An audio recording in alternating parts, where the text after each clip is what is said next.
Eto na, mga minamahal. Nagkabukingan na, lantaran na po na ipinapakita ni Camille Villar ang kanyang panghuhudas dito po sa administrasyon. Kaya nga natatandaan ninyo, nung tinanong ko, itong si Camille Villar, tinanong ko siya, doon nga sa may Pasay, nung nagkaroon ng rally. Sabi ko, ma'am, pro-China or pro-Philippines? Ang sagot niya, thank you lang, 'di ba?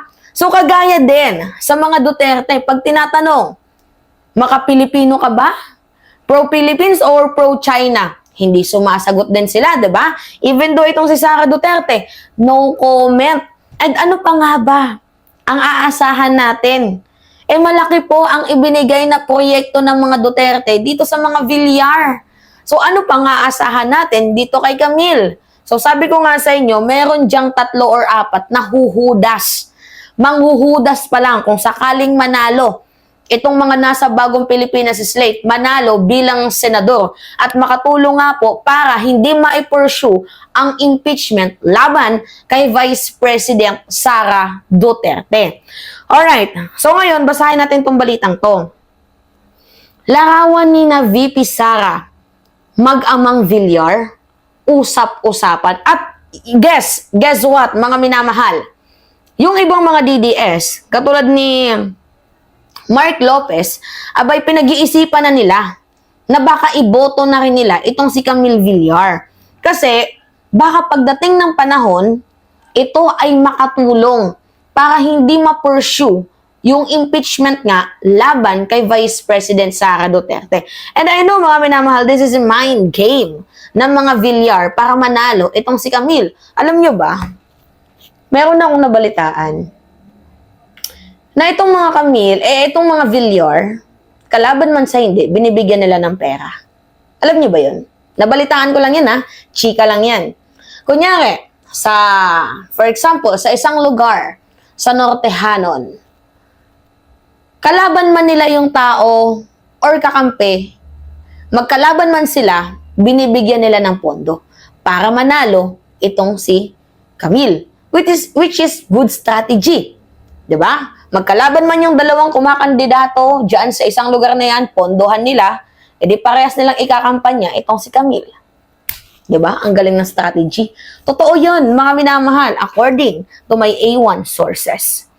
Alright, sabi pa dito, kumakalat sa social media ang ilang mga larawan ni na Vice President Sara Duterte at mag-amang sina businessman at dating Senador Manny Villar at House Deputy Speaker Lone District of Las Piñas City Representative Camille Villar na tumatakbo naman sa pagkasenador. Batay sa mga larawan, tila kuha ito sa behind the scenes ng sinasabing shoot sa campaign video ng umano'y pag-endorso sa pangalawang Pangulo kay Villar. Usap-usapan naman ito, hindi lamang ng mga netizen, kundi maging ng mga kilalang personalidad na sumusuporta kay dating Pangulong Rodrigo Duterte. Gaya ni Mark Lopez, ibinahagi niya ang mga nabanggit na larawan at kinomentohan. Sabi niya dito, mga minamahal, pag-isipan natin, peeps, because this is a crucial vote sa impeachment. To me, family stand on FPRRD and VP Inday Sara is a major consideration. Camille Villar is the key. Kaya nga sabi ko sa inyo, ano pa nga ba ang aasahan natin dito kay Camille Villar? And also, doon din sa nakapasok na humuda sa mga Duterte na si Tolentino. Diba? Mga minamahal, mga political butterfly. Alam nyo yun? Sala sa init, sala sa lamig, walang loyalty. 'Di ba? Kung saan man sila kumakampi, basta mailigtas lamang nila yung kanilang sarili. Ganun sila. Mga minamahal, nakakalungkot isipin. Kasi tingnan niyo tong larawang to. Kanino ka ba talaga, Camille Villar? Camille Villar for PBBM Alliance for Bagong Pilipinas and Camille Villar being endorsed by Vice President Sara Duterte. This is a mind game. Mga minamahal. At mga medyo mahina lang sa politika ang hindi makakagets dito. Pero, I know na itong si Camille Villar is maka-Duterte. Although, strategy din yan ni Camille Villar na maging neutral siya 'Diba? Pero hindi neutral yung tawag dito kasi nasa Bagong Pilipinas Alliance ka, okay lang sana kung independent ka. Kaso nasa Bagong Pilipinas Alliance ka, Camille Villar.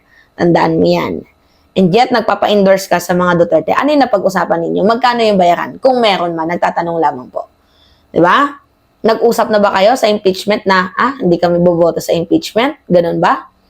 Harap-harapan tong pagtatraidor, pananaksak sa likod ng ating presidente. 'Di ba? Gusto mo makakuha ng boto, maging matino ka. Latag mo yung plataforma mo. 'Di ba? Hindi puro subdivision. Nakakaloka mga minamahal. Sino yung niloloko nito ni Camille Villar? 'Di ba? Ang daming bash and ang daming hatred na nare-receive ngayon si Camille Villar kasi it defines herself only, so-called balimbing. Ganyan. Mostly naman talaga ng mga politiko, mga balimbing eh. Wala nang bago. 'Di ba? So, kumakalat sa social media, litrato ng senatorial candidate sa Las Piñas, Camille Villar, kasama ang kanyang ama na sa dating Senador Mark Villar at si Vice President Sara Duterte sa umano'y photoshoot. Para sa akin, kung ako magbibigay ng personal opinion ko, itong ginagawa ni Camille Villar, this is a good strategy. 'Di ba?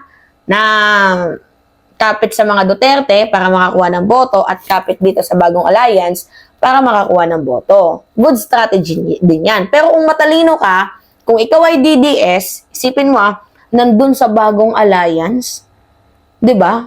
Tapos nandito kay Sara, balimbing yan. Same din dito sa atin.